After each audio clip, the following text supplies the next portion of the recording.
છેક છેક અમદાવાદથી પધારેલા આપ સૌને નમસ્કાર. કારણ કે અમારે એક્સપ્રેસ હાઈવે શરૂ થઈ ગયો ને પછી અમદાવાદ પહોંચે પહેલા ભાવનગર વાળા પહોંચી જાય છે.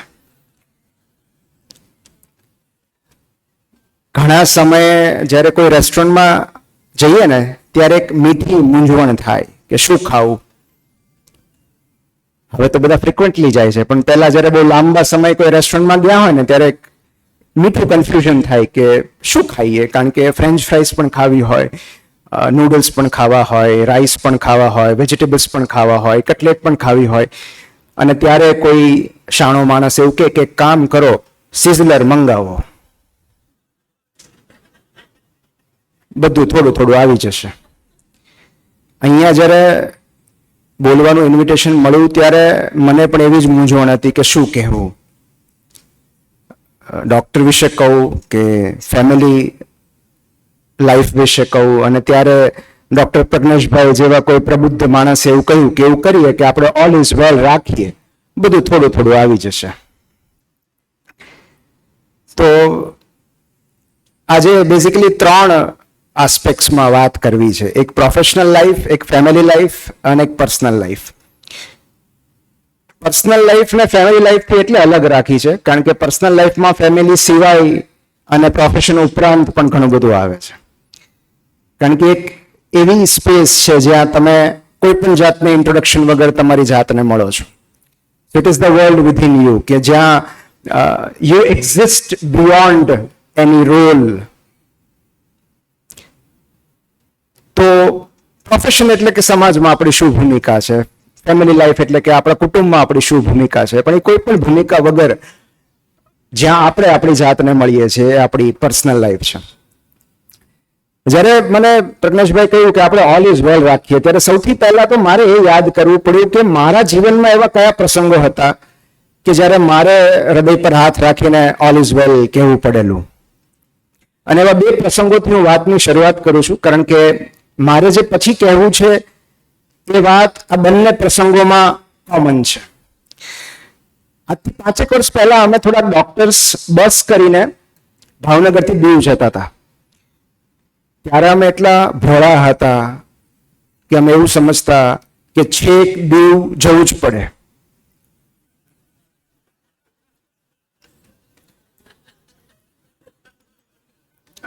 હવે બધા સ્માર્ટ છે, હવે દીવને અહીંયા લઈ આવે છે.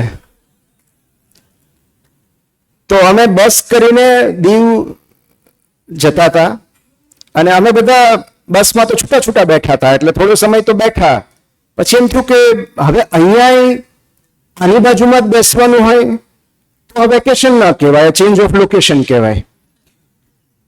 અમે ફેમિલી સાથે હતા એટલે પછી અમે એવું વિચાર્યું કે આપણે બધા કેબિનમાં જઈને કેબિનમાં વાતો કરીએ. એટલે અમે બધા ડોક્ટર્સ જગ્યા પરથી ઊભા થઈને બહાર કેબિનમાં જઈને વાતો કરતા હતા. અને અમારી વાતો સાંભળીને જે બસનો ડ્રાઈવર હતો એને ખ્યાલ આવી ગયો કે અમે ડોક્ટર્સ છીએ.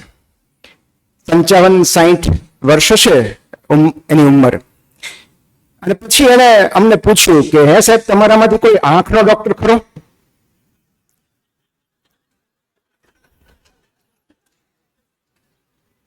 એટલે મેં કીધું કેમ? તો કે આ જમણી આંખમાં મોતો ઉતર્યો ને એ ફેલ ગયો, એટલે પહેલો આંચકો તો ત્યાં લાગ્યો. એટલે પછી ડ્રાઈવર તરફ જોવાને બદલે અમે રસ્તા તરફ જોવા લાગ્યા. એટલે મેં કીધું ના આપણે કંઈક ગંભીર છે, આપણે કરવું જોઈએ. તો મને કે મને એ જમણી આંખની ચિંતા જ નથી, એ તો હવે ગઈ એમ સમજો ને. હવે ડાબી આંખમાં મોતો આવ્યો છે.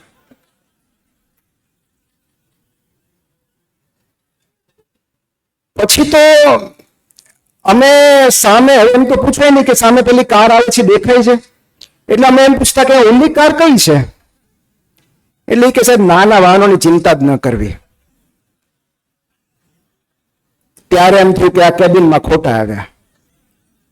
ત્યાં બેઠા રહ્યા હોત તો પહોંચી તો જાત, પણ ત્યારે જે થતું એ ઓલ ઇઝ વેલ હતું. બીજો પ્રસંગ એવો બનેલો કે જ્યારે હું યુરોલોજીમાં પાસ આઉટ થઈને ભાવનગરમાં એક કોર્પોરેટ હોસ્પિટલમાં ફૂલ ટાઈમ યુરોલોજીસ્ટ તરીકે મેં જોઈન કરેલું. અને ત્યારે જામનગરથી બુચ સાહેબ આવતા, ધીરેન બુચ સાહેબ. મને અત્યંત આદર છે એમના માટે, બહુ જ પ્રિય વ્યક્તિ, with great sense of humour. એમણે મને ઘણું બધું શીખવ્યું છે. તો initially he use to come to Bhavnagar all the way from Jamnagar. અને ત્યારે એવું હતું કે સોમથી ગુરુ હું ભાવનગરમાં પ્રેક્ટિસ કરતો અને શુક્ર શનિ મારે રાજકોટ જવાનું હોય ત્યાંની કોર્પોરેટ હોસ્પિટલમાં પેશન્ટ જોવા માટે, એવું વ્યવસ્થા થયેલી. તો સાહેબ ત્યારે રાજકોટમાં જે પેશન્ટ જોયેલા હોય એ શુક્ર શનિમાં પોસ્ટ કરતા યુરોલોજીના. એટલે એમણે જે સોમથી ગુરુની ઓપીડીમાં જોયા હોય એ પેશન્ટ્સ તે શુક્ર મારે શનિવારે પોસ્ટ કરે અને મારે જેને ઓપરેટ કરવાના. એટલે મને ગુરુવારે ફોન કરે કે કાલની લિસ્ટ શું છે. તો એમાં એકવાર એને મને કહેલું કે આવું આવું પેશન્ટ છે અને VIU કરવાનું છે, સ્ટ્રક્ચર છે. ત્યાં સુધી તો બધું બરાબર જ હતું, કઈ વાંધો જ નહોતો. પછી મેં થોડી હિસ્ટ્રી જાણવાનો પ્રયત્ન કર્યો. એટલે સાહેબ બીજી કોઈ હિસ્ટ્રી? મને કે ના બસ આટલું જ છે. છતાં મેં બીજી વાર જયારે પૂછ્યું ને, મેં તો બીજી કોઈ હિસ્ટ્રી નથી ને સાહેબ. તો મને કે તું પૂછો તો સાંભળ હવે. એ કે આ નામ છે, હવે નામ તો અત્યારે હું નહીં લઈ શકું. એ કે આ નામ છે 3 મહિના પહેલા જેલમાંથી છૂટ્યા છે, 2 ખૂન કરી ચૂક્યા છે, 3જું તારું ન થાય જોજે. અને પછી એ જે ફફડાટ રહે, આ માહિતી સાથે મારે રાજકોટ જવાનું, એને VIU કરવાનું, ને પછી એવું થાય કે જ્યાં સુધી એને યુરિન પાસ ના થાય ત્યાં સુધી મને રિટેન્શન રહ્યા કરે. ત્યારે એવું લાગ્યું કે ખાલી મેડિકલ હિસ્ટ્રી જ જાણવા જેવી હતી, આ ક્રિમિનલ હિસ્ટ્રીની જરૂર નહોતી. અને એટલે આ બંને ઇન્સિડન્ટ્સ પરથી જે મને સમજાયું છે કે બિનજરૂરી ઇન્ફોર્મેશન ગ્રહણ ન કરવી. કવિ રાજેશ વ્યાસ મિસ્કિનનું એક બહુ સરસ શેર છે કે એ જ સતત પીડે છે ભીતર, એ જ પીડા આપે છે, એ જ સતત પીડે છે ભીતર, અજાણતા જે વાતો જાણી. જે વાતો અજાણતામાં આપણે જાણી જઈએ છીએ, જે જાણવાની જરૂર નહોતી, એ દુઃખી કરે છે આપણને. અને એટલે જ આપણે ગુજરાતીમાં કહીએ છીએ કે આ જાણ્યાનું દુઃખ છે. કેટલીક અજ્ઞાનતામાં પ્રસન્નતા રહેલી હોય છે, ઇગ્નોરન્સ ઇઝ બ્લિસ એવું કહીએ છીએ ને. આપણે અત્યારે એવા યુગમાં છીએ કે જેને આપણે ઇન્ફોર્મેશન ઓબેસિટી કહી શકાય, કે બધી બાજુથી ઇન્ફોર્મેશનનું બોમ્બાર્ડિંગ છે. નોટિફિકેશન્સ હોય કે ન્યૂઝ હોય કે રીલ્સ હોય. અને આ આપણા માટે બહુ ભયાનક છે, કારણ કે માહિતીનો અતિરેક માનસિકતાને ઇજાગ્રસ્ત કરે છે, આપણી વિચાર શક્તિ કુંઠિત કરી નાખે છે. અને એની માટે બહુ સુંદર શબ્દ છે કોગ્નિટિવ ઓવરલોડ. જ્યારે અમાઉન્ટ ઓફ ઇન્ફોર્મેશન વધતી જાય અથવા કોમ્પ્લેક્સિટી ઓફ ઇન્ફોર્મેશન વધતી જાય ત્યારે એન્ઝાઇટી, ઇરિટેબિલિટી તો આવે જ છે, પણ એની સૌથી ભયાનક અસર આવે છે કે આપણી નિર્ણાયક ક્ષમતા ઘટતી જાય છે. It reduces the ability to take decisions. Mark ટ્વેનનું એક બહુ ફેમસ વિધાન છે કે if you don't read newspapers you are uninformed, if you read newspapers you are misinformed. તો ત્યાંથી આ અનવેલનેસની શરૂઆત થાય છે. જેમ વેલનેસ છે એમ અનવેલનેસ છે. કે ઇન્ટેલિજન્સ અને ઇન્ફોર્મેશન એ ડબલ એજેડ સ્વોર્ડ છે. એટલે જો તમારી પાસે છે અને તમને એનો ઉપયોગ કરતા નથી આવડતું તો એ સરવાળે તમને જ લોહી લુહાણ કરી નાખે છે. જો ઇન્ટેલિજન્સ તમારી અગેન્સ્ટમાં કામ કરવા લાગે ને તમારી જ ઇન્ટેલિજન્સ, ત્યારે બધા પ્રશ્નો ઉદ્ભવે છે. કોઈ બાળકના હાથમાં છરી હોય તો એને ખબર નથી કે છરી ક્યાંથી પકડવાની, આનો ઉપયોગ કઈ રીતે કરવાનો, અને એટલે જ હાથને બગાડી બેસે છે. અને આજકાલના જે પેશન્ટ્સ છે એમની આવી હાલત છે. એમની પાસે એટલી બધી મેડિકલ ઇન્ફોર્મેશન આવી જાય છે કે એમને ખબર નથી પડતી કે આ ઇન્ફોર્મેશનનું શું કરવું, આનો ઉપયોગ કઈ રીતે કરવો. અને એટલે જ્યારે મેં પ્રોફેશનલ લાઈફની વાત કરી કે સમાજમાં આપણી ભૂમિકા બદલાઈ રહી છે. કઈ રીતે બદલાઈ રહી છે કે we are not the only source of medical knowledge now. જ્યારે પેશન્ટ પહેલી વાર આપણી પાસે આવે છે ને ત્યારે પણ એ આપણો સેકન્ડ ઓપિનિયન લેવા જ આવતો હોય છે, કારણ કે ફર્સ્ટ ઓપિનિયન એને ChatGPT ને લઈ લીધો હોય છે. તો પહેલા કેવું હતું કે પેશન્ટ્સ માત્ર સિમ્ટમ્સ લઈને આવતા. હવે લોકો symptoms, diagnosis, differential diagnosis, treatment plan બધું લઈને આવે છે આપણને પૂછવા માટે કે આ સાચું છે કે નહીં. તો હવે આપણી ભૂમિકા માત્ર ક્લિનિશિયનની નથી રહી. Now we are the interpreter of information, કે આપણે એમને કહેવાનું છે કે સાચું છે કે નહીં. અને એટલે ડોક્ટરની જવાબદારી અને જરૂરિયાત બંને વધી ગઈ છે. પણ AI નો ગમે તેટલો વિકાસ થશે, ડોક્ટર્સને કોઈ રિપ્લેસ નહીં કરી શકે. ડોક્ટર્સની જરૂર પડશે જ. એનું કારણ હું તમને કહું. કેમ એક યંગ લેડી સાયકિયાટ્રિસ્ટ પાસે ગઈ એને પ્રશ્ન પૂછવા માટે કે મારા ફેમિલીનું બહુ દબાણ છે કે મારે મેરેજ કરવા જોઈએ, મારે નથી કરવા. હું ફાઇનાન્શિયલી ઇન્ડિપેન્ડન્ટ લેડી છું, સેલ્ફ સફિશિયન્ટ છું, એમ્પાવર્ડ વુમન છું, મારે લગ્ન શું કામ કરવા જોઈએ? મારા ડ્રીમ્સ છે, એમ્બિશન્સ છે, હું આટલું જાણું છું, સેલ્ફ એમ્પ્લોયડ છું. Why should I marry? Tell me one good reason. અને સાયકિયાટ્રિસ્ટે કહ્યું કે તમે બહુ જ એમ્પાવર્ડ છો, તમે બહુ સફળ પણ થશો જીવનમાં, પણ જ્યારે કશું ખરાબ થશે, કંઈક ખોટું થશે, જીવનમાં નિરાશા મળશે, નિષ્ફળતા મળશે, ત્યારે બ્લેમ કોને કરશો?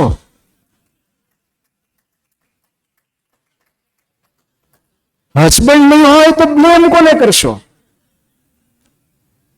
પછી એને લગ્ન કરી લીધા. એટલે ડોક્ટર નહીં હોય તો પેશન્ટ બ્લેમ કોને કરશે? ChatGPT નું ગળું તો પકડી નહીં શકે, AI ઉપર તો કેસ થઈ નહીં શકે. તો we need someone to blame. અને એ બ્લેમ કરતા એકાઉન્ટેબિલિટી છે, રિસ્પોન્સિબિલિટી છે. કે કોની યારે ઝઘડો કોની યારે કરવો? કે હજી ફેર કેમ ન પડે એમ ChatGPT તો પૂછે નહીં. અને બીજું રીઝન કે થોડા સમય પહેલા એક this is a true case scenario કે પેશન્ટ આવ્યો અને સીધું મને એમ જ કીધું, સાહેબ સિસ્ટોસ્કોપી કરાવવાની છે. ઓકે, આપણે મોચી પાસે જઈને કહીએ ને કે આ બૂટ આમ સાંધવાનું છે, એમ સિસ્ટોસ્કોપી કરવાની છે. મેં કીધું કેમ? તો કે મને કાર્સિનોમા ઇન સિટુ છે. એટલે મેં કીધું જૂની ફાઇલ આપો. કે મેં કેમ બતાવ્યું નથી? મેં કીધું તમને કોણે કીધું? તો કે જીપીટીએ. તો મેં કીધું ચેટ બતાવો. પહેલા આપણે ફાઇલ જોતા, હવે આપણે ચેટ જોવાની. તો બન્યું એવું કે રાત્રે 2 વાગે એને યુરિનમાં બ્લડ આવ્યું. અને ઓબ્વિયસલી પહેલું તો કામ એ જ કરે, કારણ કે અડધી રાત્રે ડોક્ટર અવેલેબલ ન હોય. એટલે ChatGPT ને પૂછ્યું કે I have blood in my urine, શું હોઈ શકે? અને ChatGPT એ 4-5 ઓપ્શન આપી દીધા. એમાંનું એક ઓપ્શન હતું, એક વિકલ્પ હતો, એક ડાયગ્નોસિસ હતું, CA બ્લેડર. એને એ પકડી લીધું કે હવે CA બ્લેડર હોય કેમ ખબર પડે? એટલે ChatGPT આમે બધું ચેટમાં વાંચ્યું કે એને યુરિનનો ફોટો મોકલ્યો હતો અંદર. એટલે પહેલા કીધું કે સોનોગ્રાફી કરાવી લો. નેક્સ્ટ ડે એને સોનોગ્રાફી કરાવી લીધી, વિચ વોઝ નોર્મલ ઓબ્વિયસલી. એને સોનોગ્રાફીનો રિપોર્ટ ChatGPT ને મોકલ્યો કે હવે આમાં તો કઈ છે નહીં. તો હવે એવી કઈ પોસિબિલિટી છે કે કેન્સર પણ હોય, સોનોગ્રાફીમાં પણ ન આવે? તો ChatGPT કે કાર્સિનોમા ઇન સિટુ હોઈ શકે. તો કે હવે એનું ડાયગ્નોસિસ કઈ રીતે કરવાનું? તો પેલો કે સિસ્ટોસ્કોપી કરવી જોઈએ. એટલે મારી પાસે આવ્યો હતો. અને સરવાળે ultimately he was having just a urinary track infection. પણ ત્યારે મને એટલું સમજાયું કે ChatGPT does not know the art of history taking. કારણ કે માત્ર જવાબો આપે છે, પ્રશ્નો નથી પૂછતો કે તારી ઉંમર કેટલી છે, તબીબની હિસ્ટ્રી છે કે નહીં, સ્મોકિંગની હિસ્ટ્રી છે કે નહીં, ફેમિલી હિસ્ટ્રી ઓફ કેન્સર છે કે નહીં. એ માત્ર જવાબો આપે છે, ઇન્ફોર્મેશન આપે છે, ડેટા આપે છે. એ સામા પ્રશ્નો નથી પૂછતું. એને આર્ટ ઓફ હિસ્ટ્રી ટેકિંગ ખબર નથી. અને મને એ પ્રશ્ન થયો કે આટલા બધા વિકલ્પો આપ્યા, યુટીઆઈ નો વિકલ્પ પણ હતો, સ્ટોન નો વિકલ્પ પણ હતો, પેશન્ટે કેન્સર જ કેમ પકડ્યું? And that is why exactly patients will need doctors negative bias. આપણી સામે જે ઇન્ફોર્મેશન હોય એમાંથી સૌથી ભયંકર ઇન્ફોર્મેશન આપણે પહેલા સિલેક્ટ કરીએ છીએ. જે સૌથી ડરામણી શક્યતા હોય ને એના પર જ આપણું ધ્યાન જાય છે અને આપણું ફોકસ એના પર જ રહે છે. એ રીતે કેટલાક પેશન્ટ્સને પોઝિટિવ બાયસ પણ હોય છે કે મને કઈ ન થાય, ક્લોટ આવતા યુરિનમાં મને કઈ છે જ નહીં. What they need is unbiased interpreter of the information that they have consumed. મેં તો ChatGPT ને સવાલ પૂછ્યો કે how to deal with ChatGPT patients.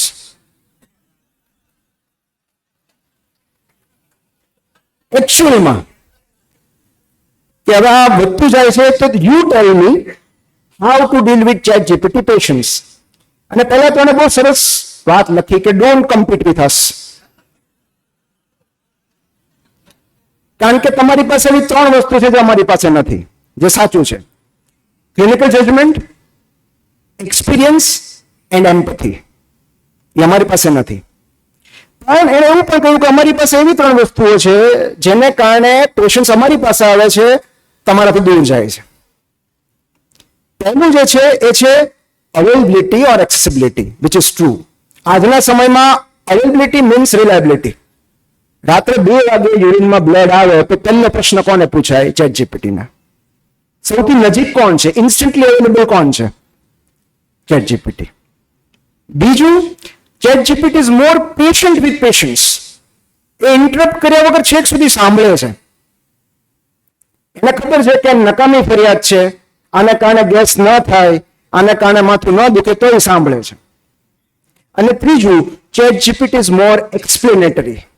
Irritate થયા વગર, અકળાયા વગર, શાંતિથી બધા પ્રશ્નોના એન્ડલેસલી જવાબો આપે છે. એટલે જીપીટી મને એવું કહ્યું કે આ ગુણ જો તમે આત્મસાત કરી શકો ને તો અમારી જરૂર નહીં પડે. કારણ કે આપણે અધીરા થઈ જઈએ કે હવે 12 પેશન્ટ રાહ જોવે છે, પતે તો સારું, આટલા બજેટમાં આટલું જ હોય. પણ જીપીટી એવું નથી કહેતું. એટલે કોની ઉપર વધારે ટ્રસ્ટ બેસે? તો જે સરળ ભાષામાં શાંતિથી વધારે એજ્યુકેટ કરી શકે એના પર ભરોસો બેસે.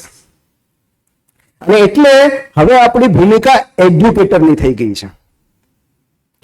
કારણ કે એ જે માહિતી લઈને આવ્યા છે એ માહિતી કેમ ખોટી છે અથવા તો કેમ અધૂરી છે એ એમને સમજાવવું પડે છે. હવે આપણે એસોસિએટ કે આસિસ્ટન્ટ પ્રોફેસર ને ક્લિનિકલ પ્રોફેસર થઈ ગયા છીએ. આપણી સામે મેડિકલ સ્ટુડન્ટ છે એમ જ સમજવાનું.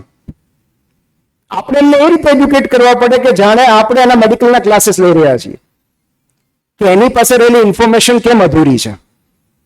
ટેક્સ્ટ બુકમાં જે મળે એને ઇન્ફોર્મેશન કહેવાય, જે ટીચર આપે એને નોલેજ કહેવાય. સો અહીંયા આગળ આપણો રોલ થોડો, આપણી ભૂમિકા થોડી બદલાઈ છે. પણ હું તો બહુ સરળ રીતે હું પેશન્ટને એવું પૂછું છું કે તમે કયું વર્ઝન વાપરો છો? એમ કે ફ્રી, તો હું પ્લસ વાપરો, વધારે સારા જવાબ મળશે. એમ કે પ્લસ, તો હું બિઝનેસ વાપરો. કારણ કે જવાબો તો બધા પાસે છે.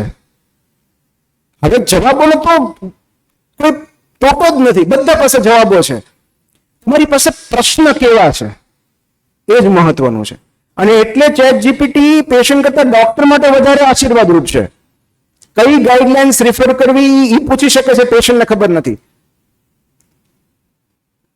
કયા પેપર્સ, કઈ જર્નલમાંથી કયો રેફરન્સ લેવાનો એ ડોક્ટર પૂછી શકે છે, પેશન્ટને ખબર નથી. Because doctor has better questions than patients. So this is one. Second is family life. તો એક મેડિકલ કન્વેન્શનમાં એક સ્પીકર આવી રીતે કહી રહ્યા હતા કે the best physician is one who prescribes the least amount of medicines, which is true. સારો ફિઝિશિયન એ જ છે કે જેનું પ્રિસ્ક્રિપ્શન સૌથી ટૂંકું હોય. The best surgeon is one who performs the minimum number of surgeries, કે ઇન્ડિકેટેડ હોય એ જ કરે. તો મિનિમમ ઇન્ટરવેન્શનથી જ્યારે આપણે પેશન્ટને કેર કરી શકીએ, he is the best clinician. હવે આવું કહી તો દીધું, પછી એક ઇન્ટર્ન સ્પીચ પછી મળવા આવ્યો કે હે સાહેબ તમે ઇન્ટરવેન્શન વગર આવી રીતે કોઈને સાજા કર્યા છે? તો કે હા, કે મારો પેશન્ટ હતો ક્રોનિક માઇગ્રેન, તો હું ધારત તો એને સ્ટ્રોંગ એનાર્જેટિક્સ પ્રિસ્ક્રાઇબ કરી શકત, ન્યુરોફિઝિશિયનને રિફર કરી શકત, પણ મેં એક બહુ સાદી સૂચના આપી કે આજથી 1 અઠવાડિયા સુધી દરરોજ ઘરે જઈને દિવસમાં 3 વાર તારી પત્નીને આઈ લવ યુ કહેવાનું. એને કર્યું અને માઇગ્રેન મટી ગયું. પેલો ઇન્ટર્ન નવાઈ પામ્યો કે આવું કઈ રીતે બને? તો કે એની પત્ની એટલી બધી રાજી થઈ ગઈ કે એને હેરાન કરવાનું બંધ કરી દીધું. આપણે તો સોર્સને ટ્રીટ કરવાના હોય ને. એટલે તમે પણ જો તમામ પ્રકારના દુઃખ, પીડા, તકલીફોમાંથી મુક્તિ મેળવવા માંગતા હો તો દરરોજ પત્નીને આઈ લવ યુ કહેવાનું રાખો.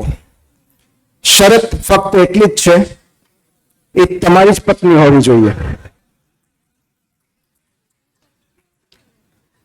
આજ કન્સલ્ટન્ટે પછી પત્નીને પણ સલાહ આપી કે પત્ની ગઈ કે ભાઈ મારા પતિ વાત વાતમાં ગુસ્સે થઈ જાય છે, અને પછી એટલો લાંબો ઝઘડો ચાલે છે કે શું કરવું ખબર નથી પડતી.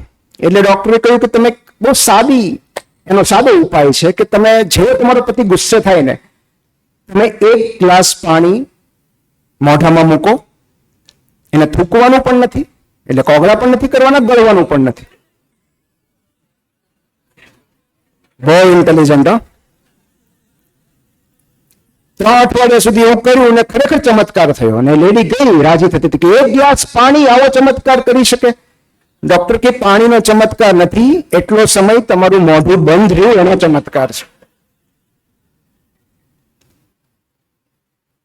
તમે જવાબો નથી આપતા એટલે બધું ડિફ્યુઝ થઈ જાય ને. અમારે એક વડીલ હતા, એ નવપરિણીત યુગલને બહુ સરસ સલાહ આપતા.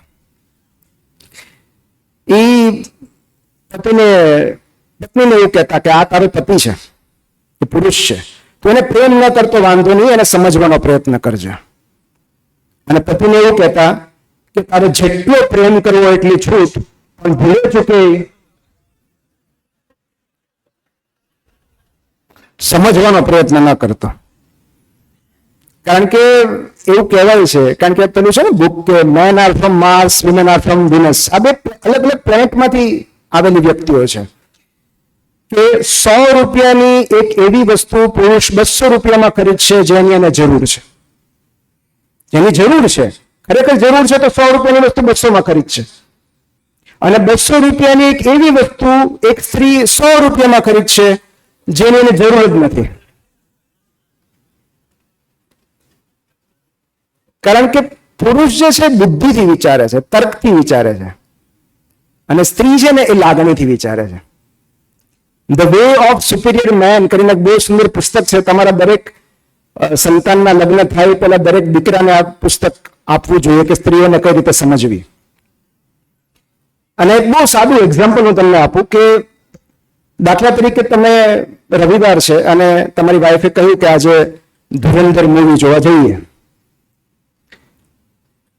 તમે ટિકિટ બુક કરાવો છો, પછી પાર્લરમાં જાય છે, પાર્લરમાંથી આવે છે, અને પાર્લરમાંથી આવીને કંઈક નવા નવા ફેરફારો થયા હોય છે, જેમ કે વાળમાં કંઈક અખતરા થયા હોય કે નેલ પોલિશ થયા હોય, અને પછી જ્યારે તૈયાર થઈને આવે છે ત્યારે તમને નોટિસ નથી કરતા. મતલબ એ બતાવવા માંગે છે કે જો આ હું તૈયાર છું એમ, કે મતલબ તમે કોમેન્ટ કરો. તમે એમ કહેશો કે ચલો જઈએ, તો એ કહેશે કે નથી જવું.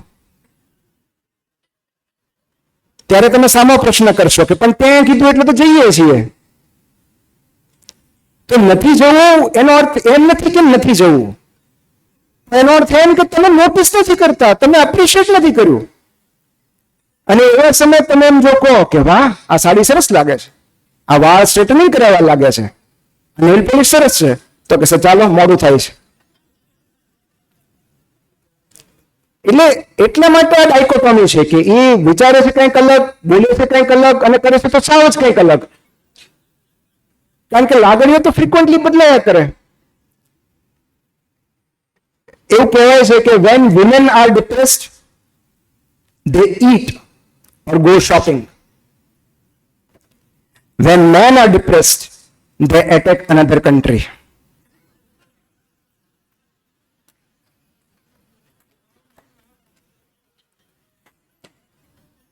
આ હકીકત છે.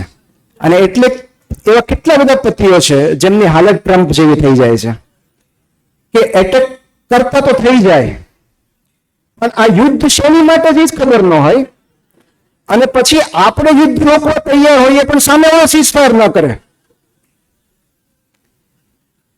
પછી સામેથી હુમલો શરૂ થઈ ગયો હોય.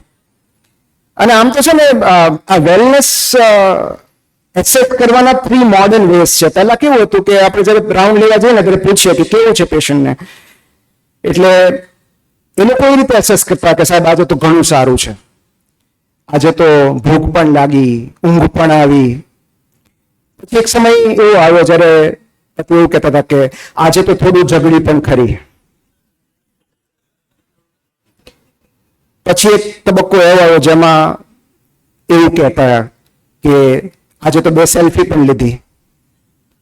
અને હવે જે વેલનેસ નો માપદંડ છે કે સાહેબ આજે તો સાવ સારું છે, આજે તો રીલ પણ ઉતાર્યું.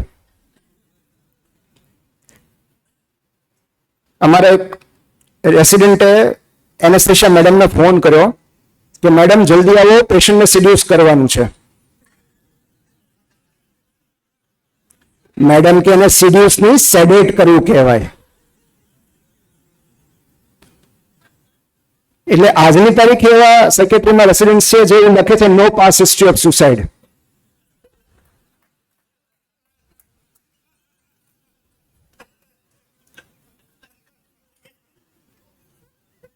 પણ આ છે ને પાવર ઓફ એપ્રિસિએશન છે કે દરેકમાં આ to be seen, to be heard, to be understood ની ડિઝાયર રહેલી હોય છે દરેક વ્યક્તિમાં. અને એટલે જ જે એપ્રિસિએશન નો પાવર છે એ ભલી તકલીફોને ડિફ્યુઝ કરી નાખે છે. જો ફેમિલી લાઈફમાં આદર અને કદર જળવાય ને તો બધું ઓલ ઇઝ વેલ જ છે. બહુ મહત્વની વાતો છે. એટલે હું કહેતો હોઉં છું કે બળેલું ટોસ્ટ ખાઈ જવું એ પણ એક લવ લેંગ્વેજ છે. બળેલી ખીચડી હોય એ ખાઈ જેવી કશું જ બોલ્યા વગર એ પણ એક લવ લેંગ્વેજ જ છે કે ભાઈ દરેક વખતે કોઈને જાહેરમાં એપ્રિશિએટ કરવા એ એપ્રિસિએશન નથી. ક્યારેક કોઈની નબળાઈઓ, ખામીઓ, ત્રુટીઓ તમે જાહેરમાં ન કહો એ પણ એપ્રિસિએશન જ છે ને. તો એક મને રોટરીમાં મેં કીધું ને તો એક ભાઈ બહુ ભોળા સ્વરે મને કે ખીચડી રોજ બળતી હોય તો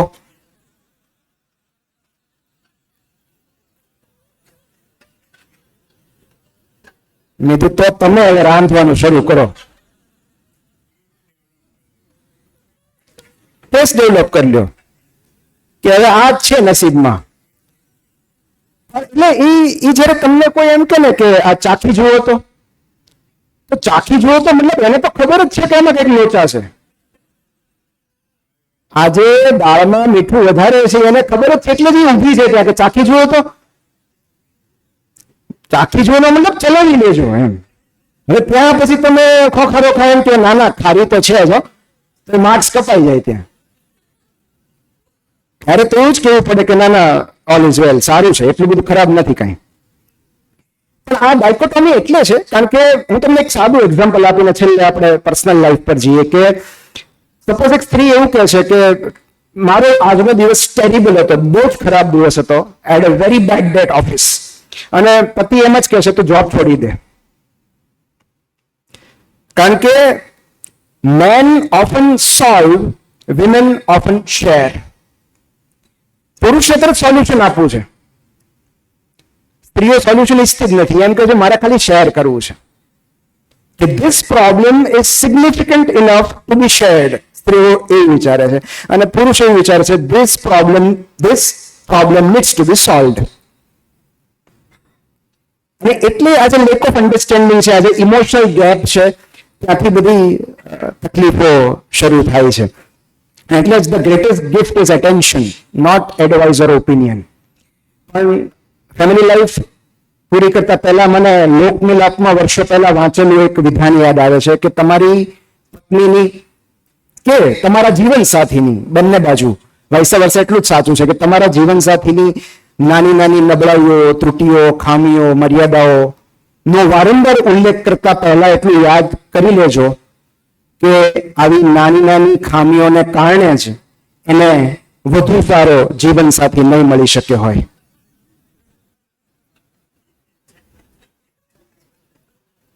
એટલે જ એના નસીબમાં તમે છો. તમારે વાઈફ જોતી હોય કિયરા જેવી, પણ તમે ક્યાં સિદ્ધાર્થ મલ્હોત્રા છો? આપણે તો બૂટની દોરી નથી બંધ થતી કારણ કે ફાન નડે છે. તો પેલો કલાકાર કે ને સ્ટેજ પરથી પ્રસ્તુતિઓ થતી ને કલાકાર કે આટલા બજેટમાં આટલું જ હોય, એમ આટલી ક્ષમતામાં આટલું જ મળે.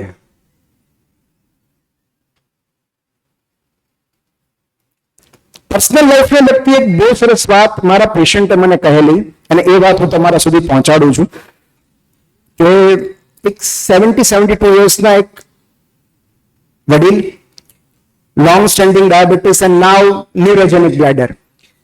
હવે બીકોઝ એના હેન્ડ્સ થોડા ટ્રેમર્સ હતા એટલે એને CSIC સેલ્ફ કેપેસિટેશન કરી શકે એવું નહોતું, તો એને કેથેટરાઇઝ કર્યા. એન્ડ એ જે અનપ્લેઝન્ટનેસ છે એના ચહેરા પર દેખાય. Obviously they will resist the treatment. કે હવે મારે જિંદગીભર રાખવાનું? મેં કીધું હા, રાખવું પડશે. મને ખાતરી હતી કે અહીંયા તો કેથેટર મુકાવી દે છે પણ ક્યાંક જઈને કઢાવી નાખશે અને પછી સેપ્સિસમાં આવશે ક્યારેક. નેક્સ્ટ ટાઈમ જ્યારે આવ્યા ત્યારે એ વોઝ વેરી હેપી અને એક સરસ મજાનો બગલ થેલો લઈને આવ્યા હતા, આભલા જનિત બગલ થેલો.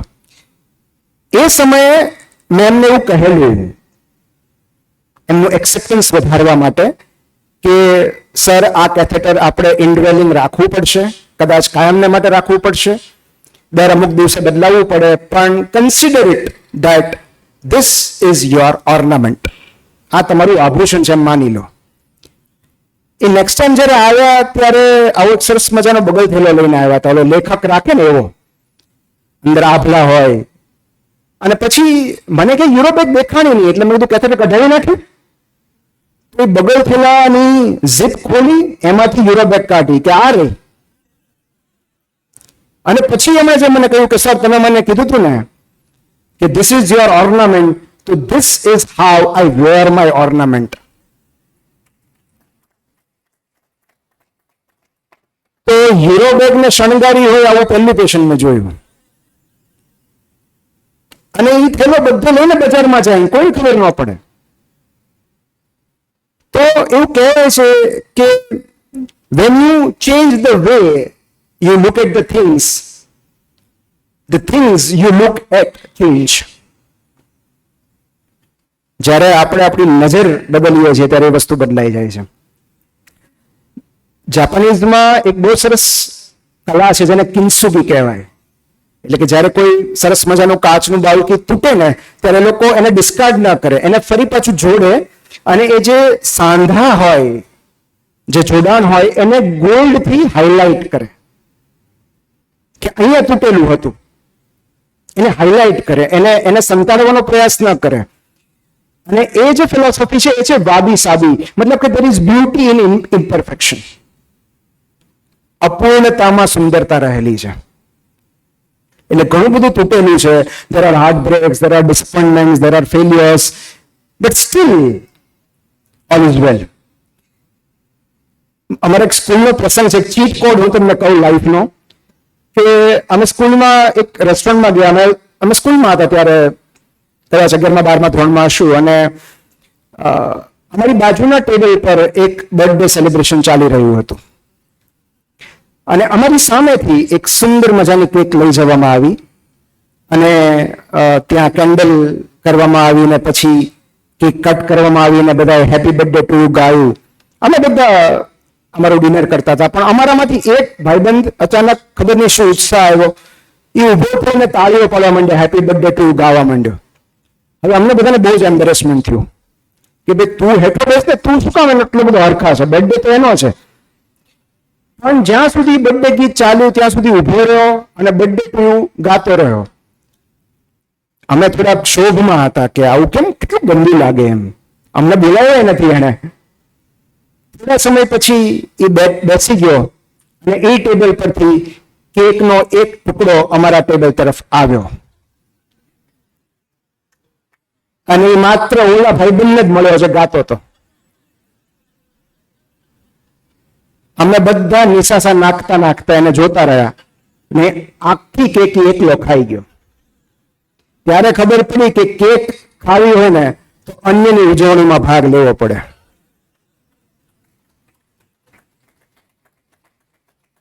સો this is the cheat code of life કે સુખ એને જ મળે છે જે અન્યના સુખમાં રાજી થાય છે, જે અન્યની સફળતામાં રાજી થાય છે એને જ સફળતા મળે છે. જે અન્યના પ્રેમમાં, હવે એનો જ પ્રેમ મળે એવી અપેક્ષા ન રાખતા, પણ જ્યારે પણ અસ્વસ્થતા વધી જાય કે અનવેલનેસ વધી જાય ત્યારે મારા એક ફેવરિટ બ્લોગર છે ડેન પિયર્સ, એનું એક અદ્ભુત કોટ છે, એ યાદ રાખવા જેવું છે. બહુ સુંદર વાત એને કહેલી છે કે જ્યારે જ્યારે પર્સનલ લાઈફમાં ડિસ્ટર્બન્સીસ હોય કે અસ્વસ્થતા હોય ત્યારે આ એક વિધાન આપણને ઘણા હળવા કરી દે છે. એમણે એવું લખ્યું છે કે કેટલાક લોકો જગતની વિરાટ સમસ્યાઓનો ઉકેલ શોધી રહ્યા છે. ગ્લોબલ વોર્મિંગ છે કે ડિફોરેસ્ટેશન છે, કેટલા બધા લોકો એને બચાવી રહ્યા છે, એ સમસ્યા ઉકેલી રહ્યા છે. તો કેટલાક લોકો વિશ્વની જટિલ સમસ્યાઓ ઉકેલી રહ્યા છે, કેટલાક મહાન ઉપલબ્ધિઓ મેળવી રહ્યા છે,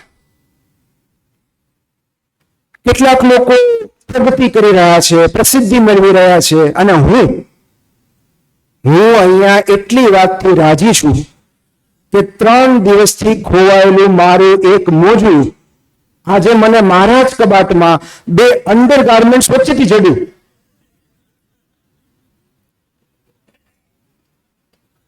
તો લોર ધ બાર, મતલબ ઘણી વાર એવું નથી થતું કે આપણું ફેવરિટ કંઈક ખોવાઈ ગયું હોય અને આપણા જ કબાટમાં 2 કપડાની વચ્ચેથી મળે ત્યારે કેટલો આનંદ થાય છે.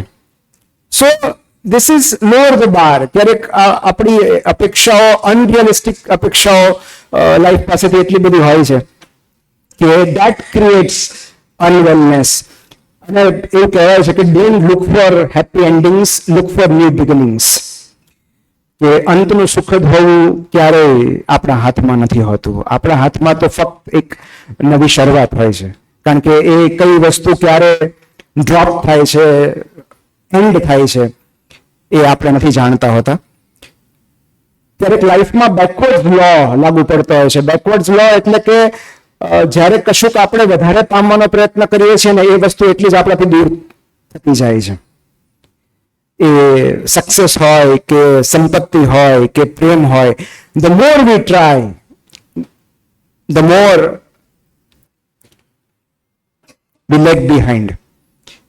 અને મારા એક સ્વિમિંગના ટીચર હતા, એને મને બહુ સરસ વાત કરી હતી કે જ્યારે હું સ્વિમિંગ શીખતો હતો ને ત્યારે મને ફાવતું નહોતું, હું વારંવાર ડૂબી જતો હતો.